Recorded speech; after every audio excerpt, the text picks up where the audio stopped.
You are tuned to the Civil Rights Talk Show, an hour of power.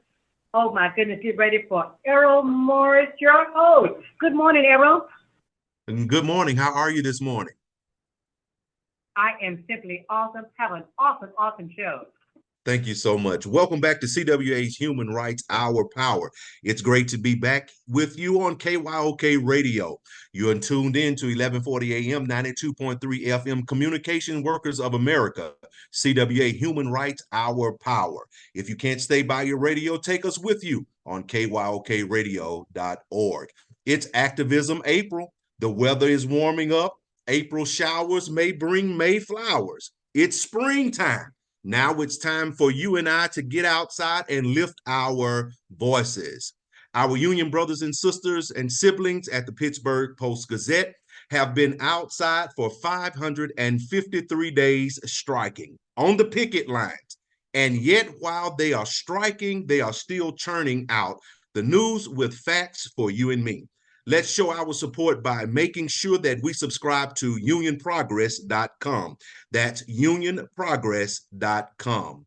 Once you subscribe to their free publication, how about going over and donating to their strike fund? Donate at their strike fund by going to cwa.org/ppg-donate. I just heard someone say, we are one. That's right, we are one.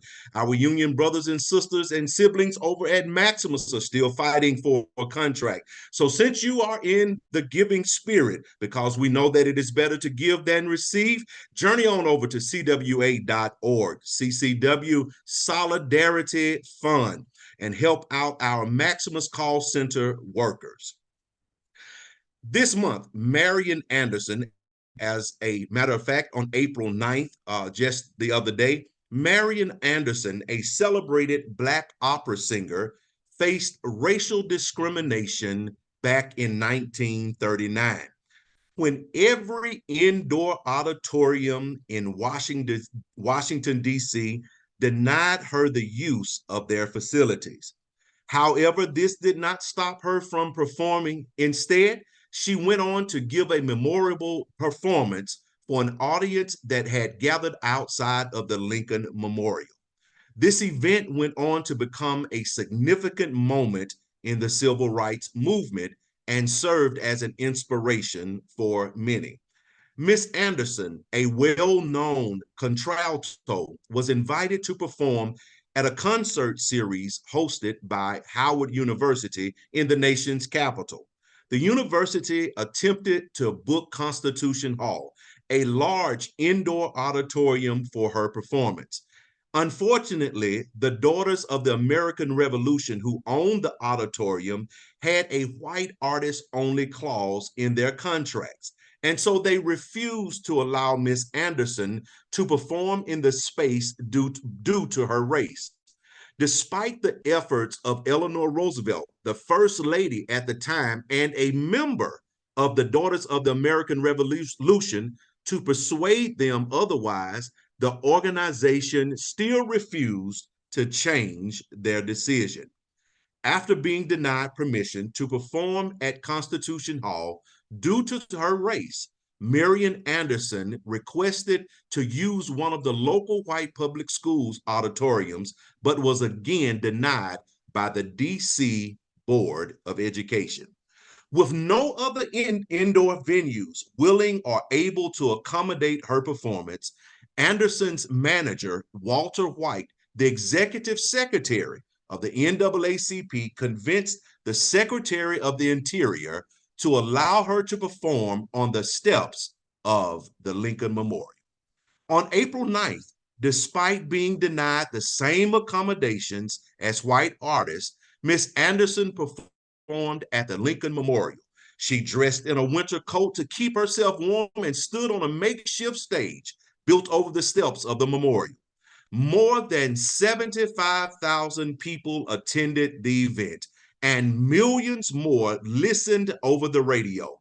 Miss Anderson opened her performance with America, My Country 'Tis of Thee, a patriotic song that was written in 1831.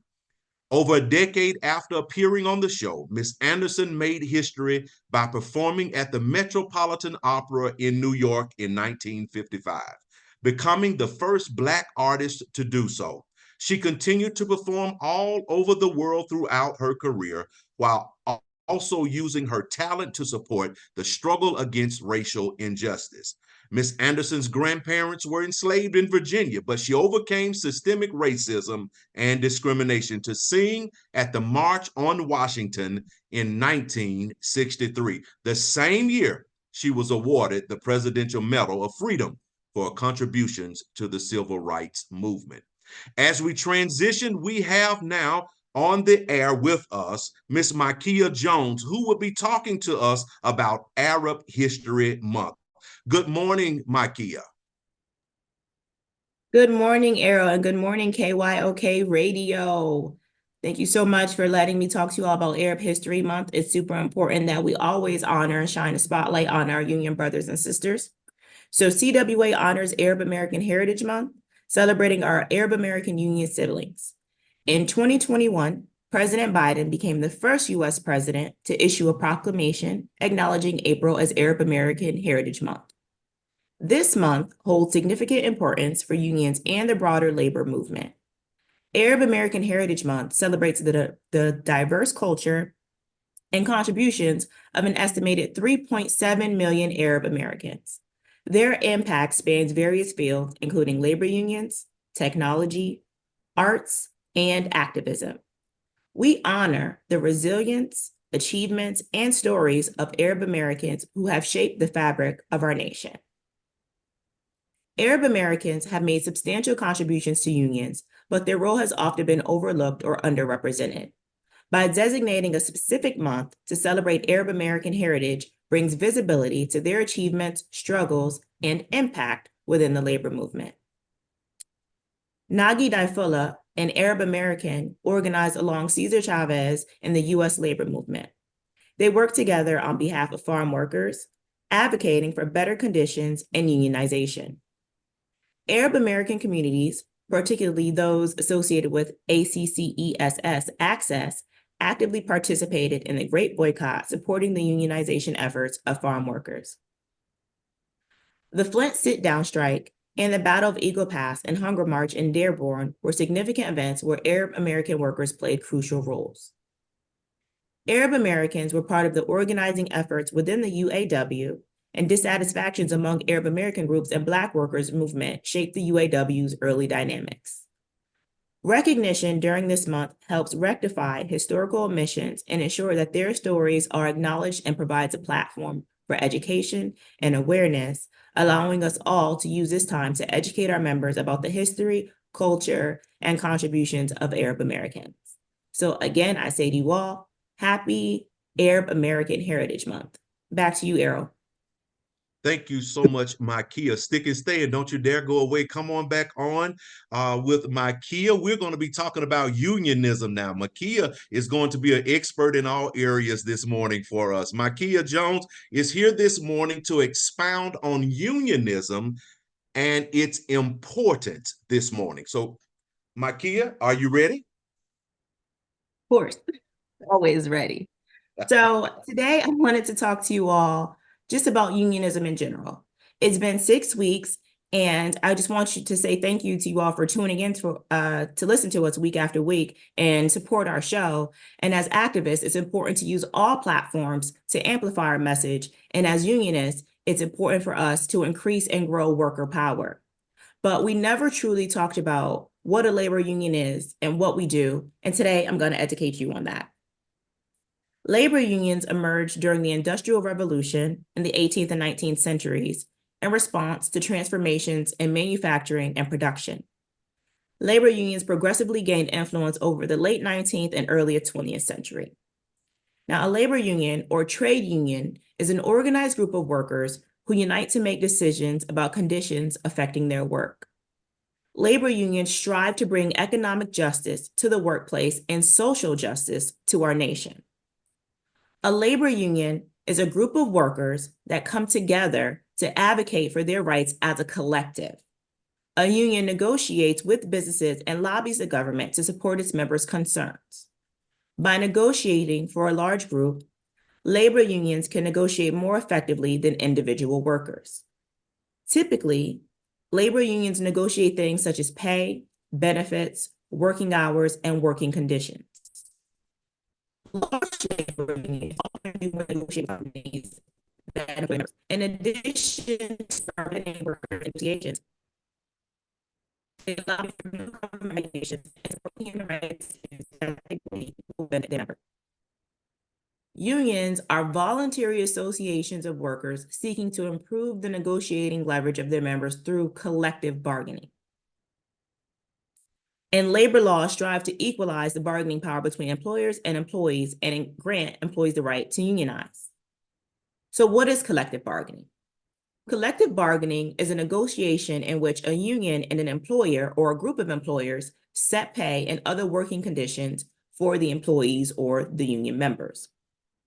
And like any democratic institution, labor is focused on the needs of the actual union members.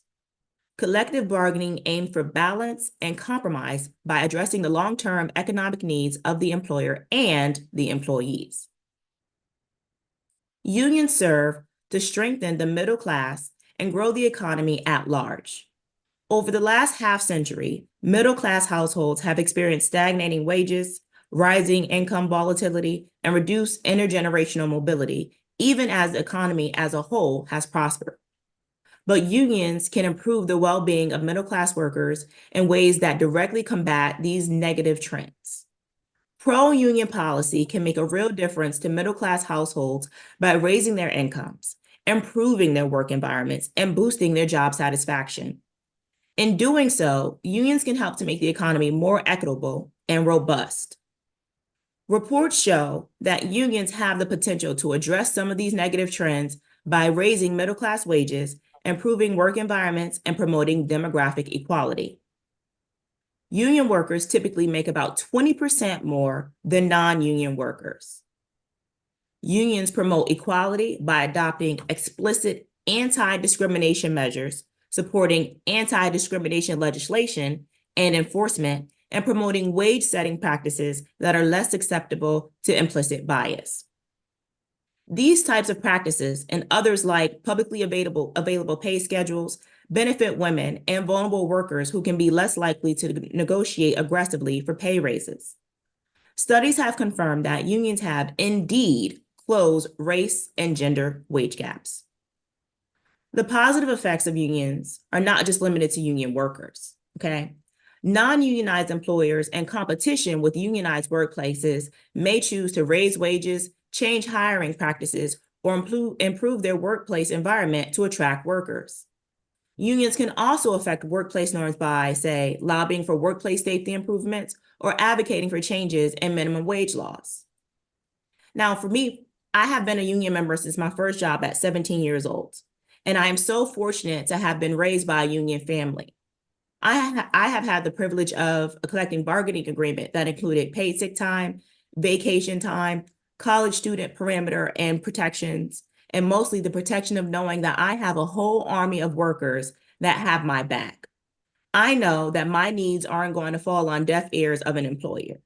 I know that there are people that look like me, that have experienced financial hardships like I have, that have come from the same communities as I do, and I know that they're going to fight for me.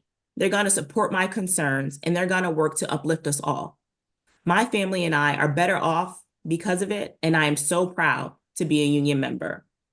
Back to you, Errol.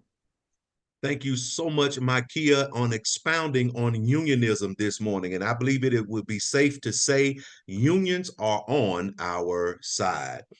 The time now is 11:15 a.m. and we're going to journey on out to the west of the country, and we're going to bring in Mark Bautista. Good morning, Mark. It is so good to have you with us this morning. I know it's very early out there, and so we thank you for starting your day off with us on CWA Human Rights Our Power radio show. Good morning, Mark. How are you? I'm great. Good morning. Thank you for having me. Thank you so much for being with us. Why is bargaining so important? Well, I think I've been an employee for 25 years with AT&T, and I've seen several contracts. And as contracts go, everyone becomes the fight of our life as we move through our careers.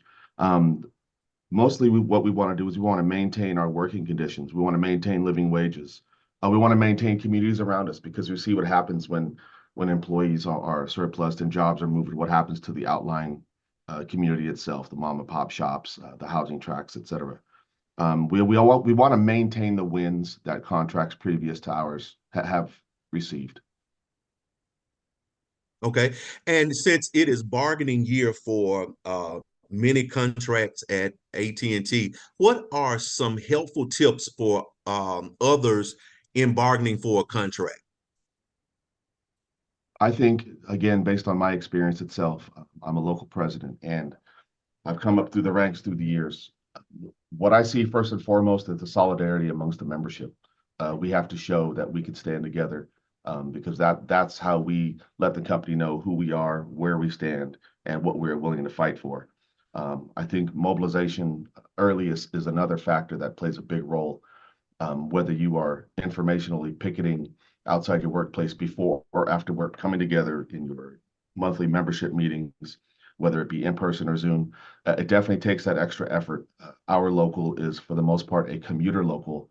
So sometimes it becomes difficult to get together face to face. But every time around contract time, we tend to fill those halls as we did last night. And we expect the same tonight. We run a couple more meetings. And what we try to do is to stay very focused and measured. The last thing we ever want to do is come into a burnout situation. We've gone 18 months in the past in previous contracts waiting, and we just don't want to run everybody up and down that pole on a daily basis. We try to maintain a level of sanity, so to speak, to keep everybody engaged, yet also give them all the information. Okay.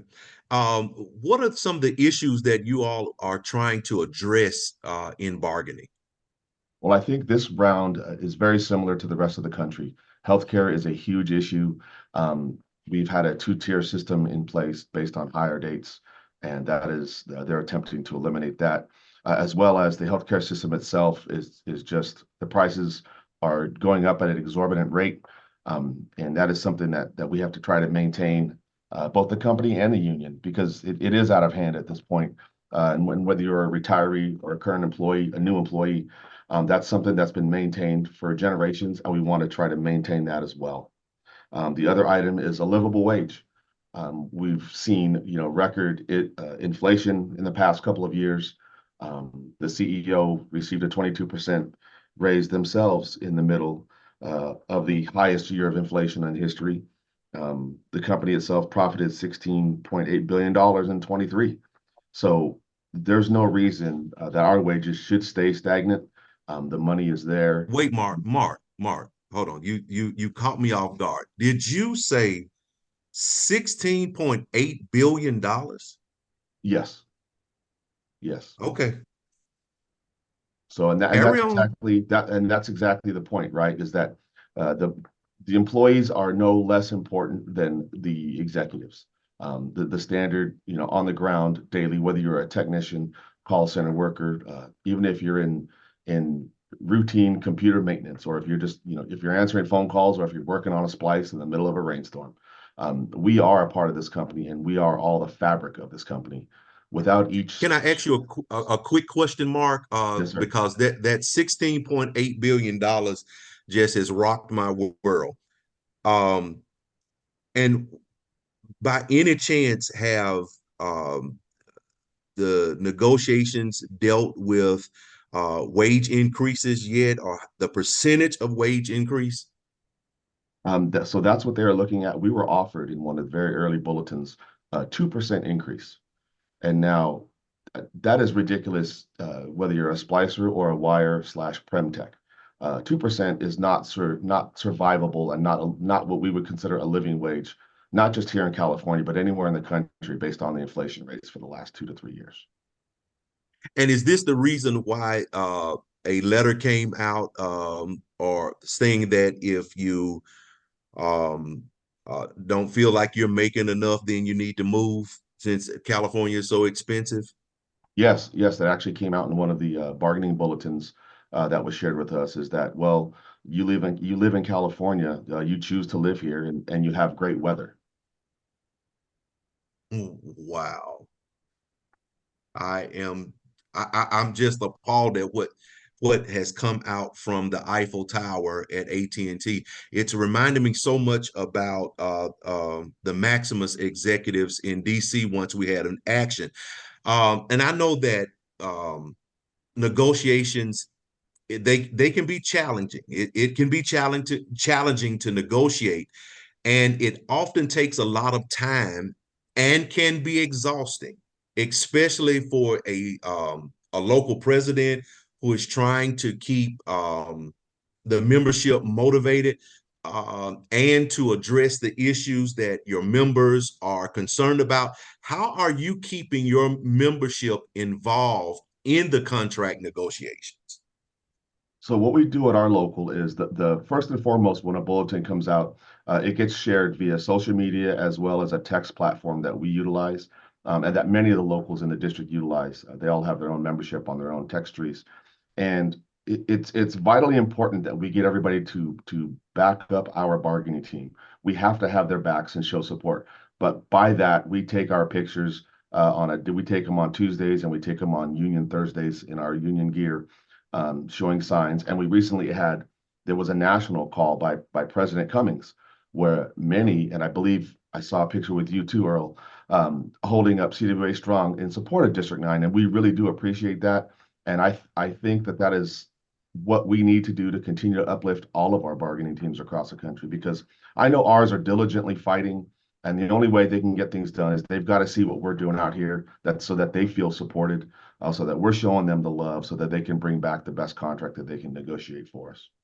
Yes, and I know that you're out in District 9, and I believe everyone always says that District 9 leads the way in negotiations or contract negotiations, and I'm out in District 3. So we are going to root for you all to get the best contract, and hopefully everything will work out. And of course, we must get more than 2% cost of living increase, especially with a company as large as AT&T bringing in 16.8 billion. That's billion, $16.8 billion. Now, Mark, I know that when we are in contract negotiations and people go out on strike, they see a lot of union members walking in front of their businesses or in front of their jobs.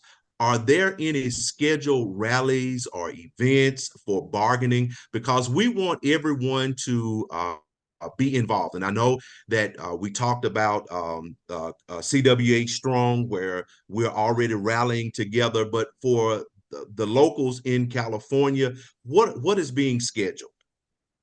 So we just held a couple of rallies, one in Northern California, one in Southern, that I believe were successful.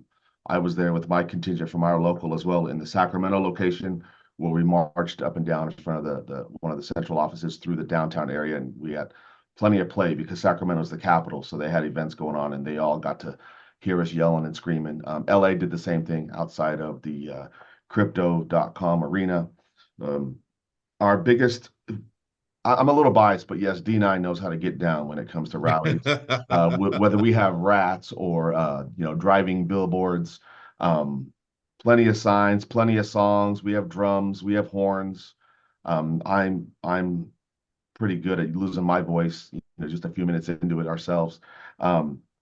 We are working on future dates. Those have not been announced yet, but we've gone as far as to go to what used to be Pac Bell Park in the past during one of AT&T's events, and we played drums. We had people from up and down the state that all came together to show unity and solidarity, and we can make a ruckus and make some noise. We want people to know who we are, where we are, and what we're about. We've leafleted the baseball stadiums before. We've flown planes with banners before. D9 definitely knows how to get down, and that's one thing that I can proudly say our solidarity to fight back is definitely there, district-wide. That is so wonderful here. And one of the things that I am glad when we are all going into contract negotiations, I am so glad not only does is D9 affected, but our other union brothers and sisters and siblings, they just attack with you all. And that's why I am so glad that we stood with District 9 when last week we stood up on our jobs, took pictures, and put on our red as well. And Mark, I know we're about to come to the close of our segment with you. I want to ask you one more question. While you were working with the CWA Human Rights Committee, I want to ask you this. What was your experience while working on the Civil Rights and Equity Committee? Well, I got to tell you, and I know we talked pre-meeting a little bit because it's been a while since you and I, brother, were on the committee. I know you're still there, but I'm no longer. I got to tell you, that's one of the best times of my career. We talked about, meeting of like minds and just being a part of something bigger than myself, bigger than even my district, where we can come together as a national union. That really gave me a sense of the belonging and the necessary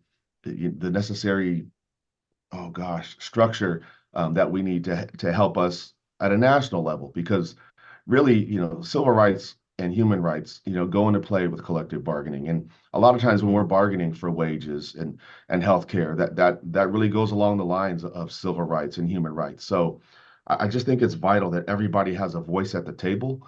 And boy, I tell you, ever since I've been there, we try to spread that word, whether we were doing trainings or whether I'm in conversations. It's the Civil Rights Department is always at the top of my mind, and every single person from President Cummings down to Angie, down to my old brother Fred Smith, who I haven't talked to in a while. I got to catch up with him now.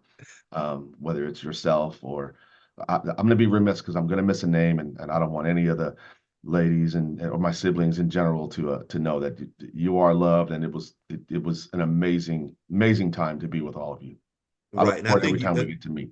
and I think you and I, our first meeting was last year, or when I came on, and then we were all met in St. Louis, and you all were at the face-to-face in DC, and I was unable to be there.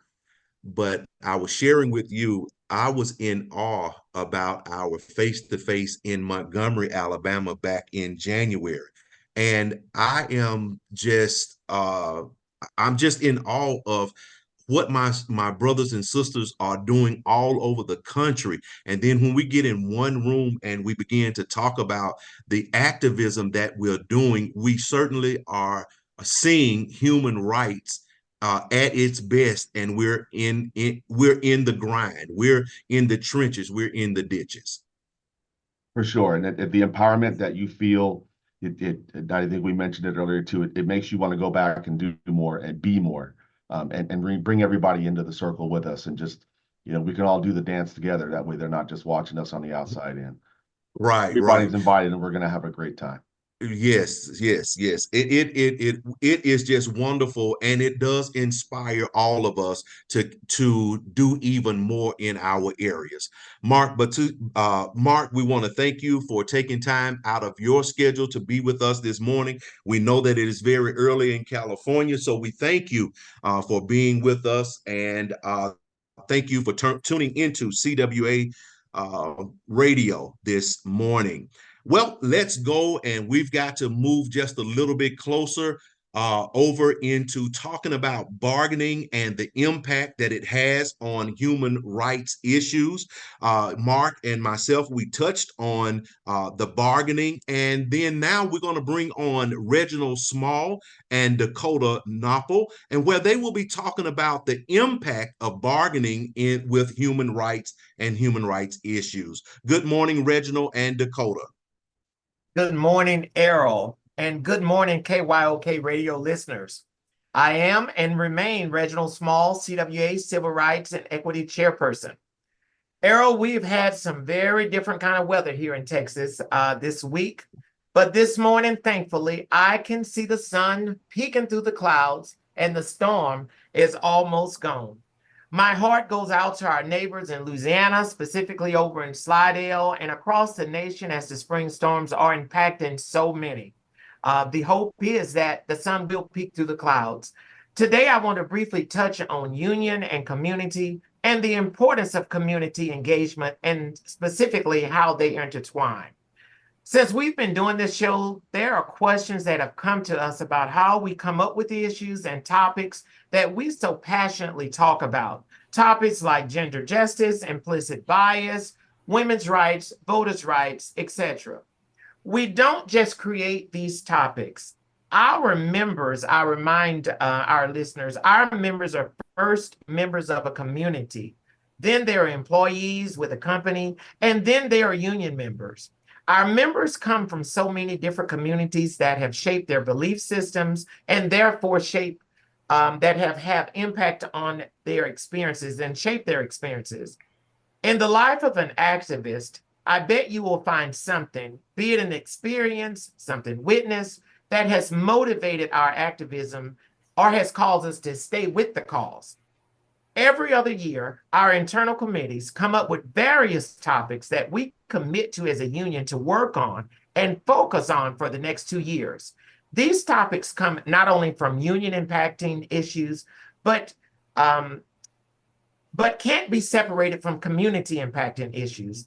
Topics that have ranged from gun violence in America, which is definitely community engaging, to artificial intelligence, which impacts all of us, to LGBTQIA plus rights with a focus on trans siblings not being left behind, to Black and missing women, and how it's being handled in the media.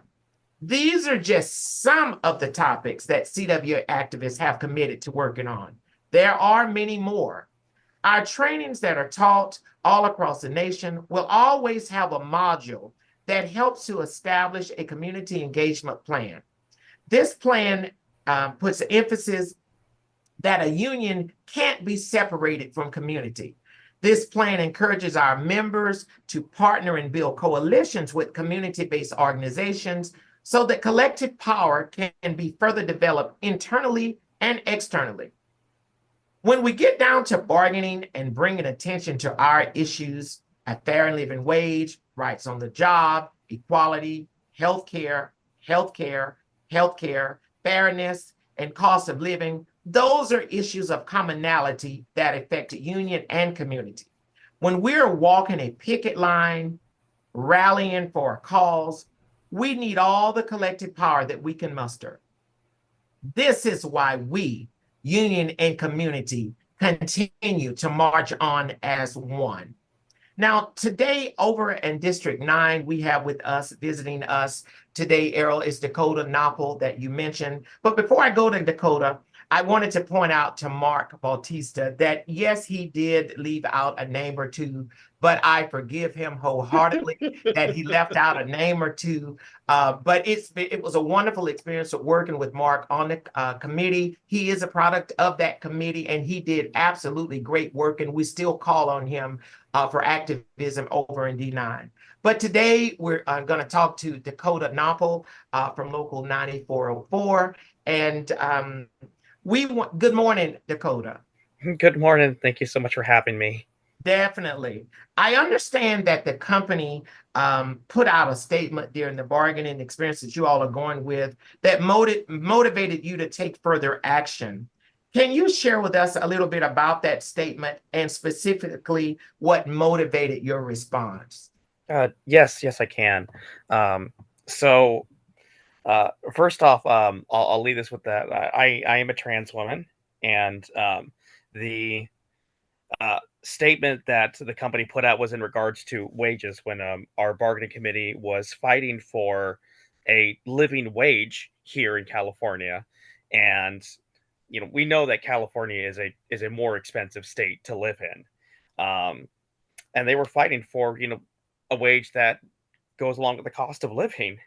And in response to that, the company put out a statement that was, we know it's not cheap to live in California, but the members choose to live here. And don't forget, we have great weather. And that statement got really under my skin because it comes from a place of like so much privilege. Like we choose to live here. We could live anywhere else in the country, but we have chosen to live here where it's more expensive. And for someone like me, it's a place where, like, California's a place where, I feel safer. I have protections. Um, Again, as a trans person, um, I feel like I can, go out, express myself, be me here. Um, and with news and laws come out in other states, it makes me question if that's possible in other locations. So this idea that, like, oh, you choose to live here, it's not the case for, you know and I can speak from my own experience here. I don't feel like that's the case for it. It requires research. It requires, if I were to move, am I going to move to a state where if I use a bathroom, am I going to get arrested? um, Bringing that up, in fact, earlier this year, my wife and I did a vacation out of state to a different state, and we had to research. And lo and behold, like, the state we went to had bathroom laws where if you had to use the bathroom that was, you know for your assigned gender at birth, and if you didn't, you could be arrested. And that's the fear for moving out of it. So it's not as simple as the company might think of, just, if it's too expensive, then move. And that's what really ground me on that. Thank you, Dakota. That kind of clarifies that. When I heard that statement, I actually read it in its original form, and Hmm. it struck me as a bit condescending. And I'm assuming that you too find it condescending as well as Oh yeah. insulting. Hmm. Yeah. So in response to that statement, you actually did a actual statement to your union. Is that correct? I did. I sent a letter to our union, um, showing them, again, this is all from my point of view here and my experiences, but I wanted to show my support for our union and our bargaining committee, that this language, this way of thinking is so out of touch from the company. The company isn't connected to its employees if they think that, like, well, you got a problem with it, just leave. Uh, so I wrote a response, detailing my experiences, my feelings, where that's not the case. And I sent that over to Mark, and he passed it up the line here. And yeah, I just wanted to show, and at least share my experience with our unit, our committee, so that they have some more ammo to fight with. Yes, you're exactly right. And when we talk about, I spoke about communities and Mhm. commonalities. When we go to bargaining, we have to find those commonalities. And I highlighted healthcare because healthcare is a national issue. Mhm. It has been for a number of years, and always in bargaining, healthcare is a priority. Has the healthcare bargaining impacted you personally at all? Oh yeah, 100%. This past year, like this past, like I said, couple of years, healthcare has really come into play because I've started my transition. I've started HRT. That includes medicine, blood work, therapy, and because of the healthcare that our union has fought for in our previous contract, you know, I was able to get those with you no deductible and all of that. Like, the medicine I can afford, no deductible on the blood work. I mean, comparatively, a friend of mine in the same situation had blood work for the same stuff, and she had to pay about $500 just for the blood work. While because of the union fighting for our health care, we didn't have to pay anything on that. And also earlier this year, my wife went into surgery, like actual, that knock you out, go into surgery. And we were both kind of dreading what that medical was going to end up being, a medical bill is going to be. And, because of the health care that the union fought for, it was covered. So it's incredibly important. because, and especially these past couple of years, because for our health, we've actually been able to afford it and get the health care that we need because of what the union fought for. Right, and again, back to the commonality, that's an issue with all Americans right now, and even beyond America. Healthcare is a primary thing, being working folks or retired folks, and that's the commonality that I hope that our listeners can understand, that when we're fighting for these things, it matters not what the medical issue actually is that we don't have to go broke just to get something that should be an entitlement for all Americans, and definitely for all working people. So thank you for sharing that. I want to ask another question to you. How has being a union member positively impacted your life? And I know you've spoke on the healthcare aspect of it, but is there something else you can share with us about the positive impact of being a union member?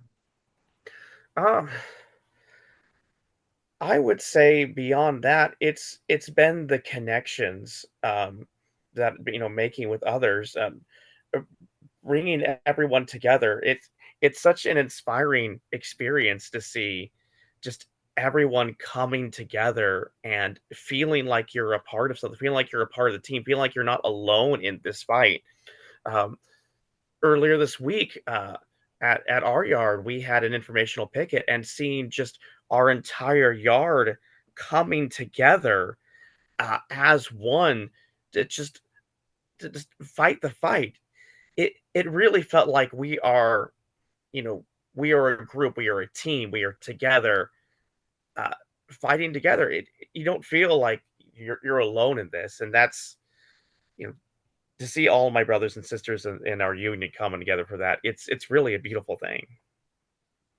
It is, Dakota. It is a beautiful thing. It's quite moving, actually, when you get involved in a fight that perhaps you didn't even it wasn't personally impacting, but you get in there with someone else and stand in solidarity for a cause that you know is the right cause. And then I have another question that I have to ask you, because it's kind of a wide question, and you can answer any way you want. But why do you believe that organizing and collective bargaining is so important? Well, I mean, that's how we get what we need. I mean, I really don't want to equate to what we want. It's what we need to be able to have, to be able to live, to be able to have basic health care, to be able to have a living wage. Because, I mean, with the updates that have gone out, it seems like the company doesn't want to give that to us. In fact, I know that healthcare has been a very kind of central topic on this, and I want to kind of go back to that. But um, one of the reasons that we need collective bargaining, we need people there fighting for this, is that they wanted to make more changes to the healthcare. And Omar brought it up earlier. We talked about it at length, but they wanted to have a two-tier system where if you came on after a certain date, then it would be different. And just, I want to read another statement here that they brought it about healthcare. Is that they wanted to raise the cost on everything, and their statement, when the union pushed back against that, was, well, they can get a 401k loan to pay for their medical bills. So Wow. if what their expectation is, oh, if you have, if you need medical care that they can save your life, oh, just 401k loan. They don't want to pay for that. They don't want to help get you a basic right. And that's why we need collective bargaining. That's why we need to be there to fight for that, so that we can get things that really should just be basic human rights. I totally agree. And it's ludicrous to think that, because if the healthcare is not affordable and the actual pay increases are minimal, tell me, how are we going to invest more in our 401k to even be able to withdraw it to actually pay for these things? It's a circle, one ties to the other. So that's actually a terrible way that the company would actually look at that. But I want to thank you so much, Dakota, for coming on the show today. It takes a whole lot of courage to actually turn a conversation into something very personal, and you've done that today with great success. So kudos to you for coming on. We really appreciate that personal insight. I do believe that when we talk from a personal standpoint, it's more impacting because actually we all get it. It touches the heart and goes to the mind. So thank you so much for coming on the show today. And at this moment, I'll turn it back over to Errol Minor. Thank you so much, Reginald. And Dakota, I really hate that you've had to go experience this from the AT&T executives. It so reminds me of the executives of Maximus looking down when we were in DC on an action, looking down on frontline and essential workers of Maximus. Dakota, continue to stay in the fight, and we thank you so much for coming on this morning to the Communication Workers of America, CWA Human Rights, Our Power. You are tuned into KYOK Radio, 1140 AM, 92.3 FM, Communication Workers of America, Human Rights, Our Power, a justice-filled hour of talk, solidarity, and worker power. It's now time for the spotlighting one of our own. Good morning, Reginald. How are you? Well, Errol, since I was just speaking, I think you know I'm pretty excited, and I'm always excited to talk about spotlighting our own. I think. Well, hold up just one moment, Reginald. I have some breaking news right here. The role of a union steward is an essential one that requires a vast array of skills and knowledge. Unions are crucial in the modern workplace, and the union steward is a critical figure in ensuring that the rights and interests of workers are protected. The responsibilities of a union steward are broad and multifaceted. They act as the primary point of contact for union members, representing and advocating for their interests in employment-related matters. This includes handling grievances, disputes, and disciplinary actions, negotiating with management on behalf of union members, and ensuring that the collective bargaining agreement is being upheld. A union steward must be well versed in labor laws and regulations and have a deep understanding of the collective bargaining process. They must be able to interpret the collective bargaining agreement and negotiate with management to resolve disputes or grievances. They must also be skilled in communication and able to effectively communicate with both union members and management to resolve issues and find solutions. The role of a union steward is a crucial one that requires an enormous amount of dedication, hard work, and perseverance. Today, CWA Human Rights, Our Power radio show is featuring, you know who, Mr. Reginald Small, for his outstanding commitment to CWA activism, organizing, campaigning, and advocating for human rights, civil rights, and equity. He is a secretary-treasurer at his local and various other organizations he is associated with, not just in Dallas, Texas, but also across the country. Mr. Small has spent countless hours organizing campaigns, leading protests, advocating for the rights of workers and marginalized communities. He has been instrumental in empowering individuals and communities to fight for their rights and demand justice. His unwavering dedication and tireless efforts have made him a vital asset to the organizations he is affiliated with and a role model for others. Mr. Small's contributions go beyond just his work with CWA. He has also been a crucial member of various organizations that strive to promote human rights, civil rights, and equity, and fight against social injustices. His impact has been felt not only in Dallas, Texas, but across the country, where he has been involved in numerous campaigns and initiatives. Today, we want to recognize and honor Mr. Reginald Small for his exceptional contributions to the cause of social justice and human rights. He serves as an inspiration to us all, and we are proud to spotlight him on our show. Well, thank you, Errol. I don't think I've been speechless for, I don't know, a number of years, but I think I found myself just a little bit speechless and surprised today. But thank you very much. Errol, for those amazing words. And somehow I'm going to have a big head all day as if I've received the Nobel Peace Prize or something.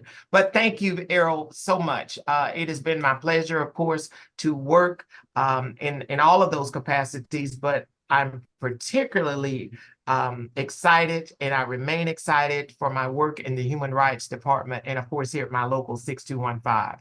And Errol, I actually have someone to spotlight too. And as I was about to tell you earlier, before you pull that on me, that I needed to spotlight someone. And it's also one of my favorite times in the program to do it, because when we're highlighting our own or spotlighting our own or doing both, it's just exciting. So this person is actually from District 3.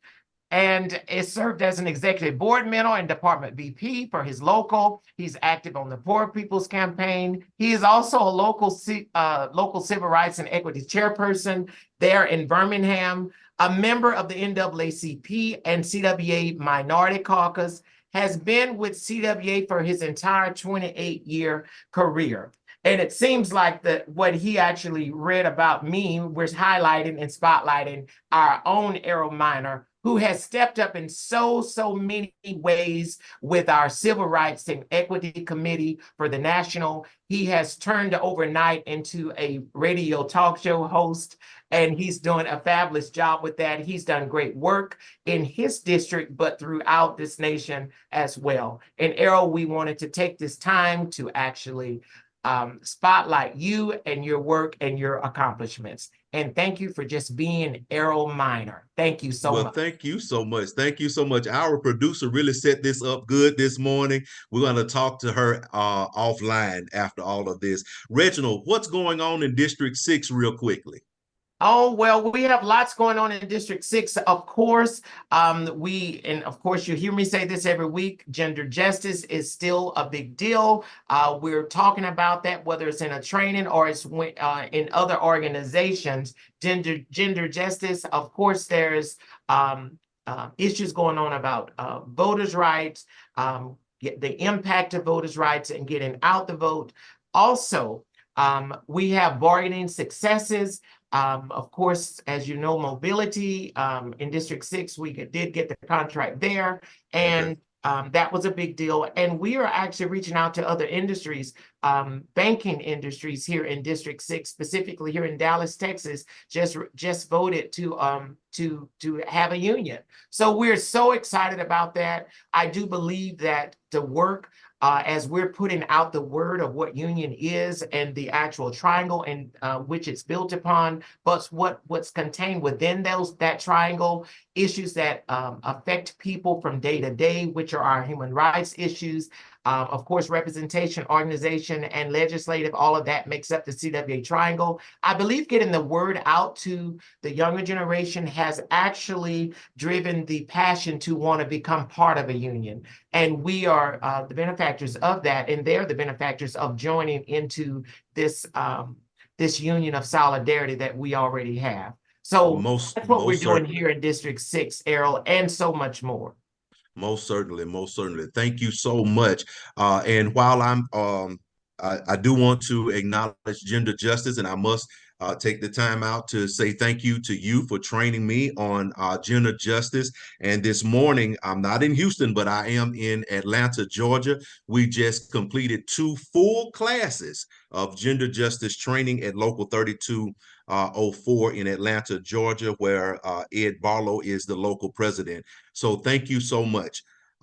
Today, as we come down to the final minutes of the show, our union brothers, sisters, and siblings at the Pittsburgh Post-Gazette have been outside 553 striking days, 18 months on the picket line.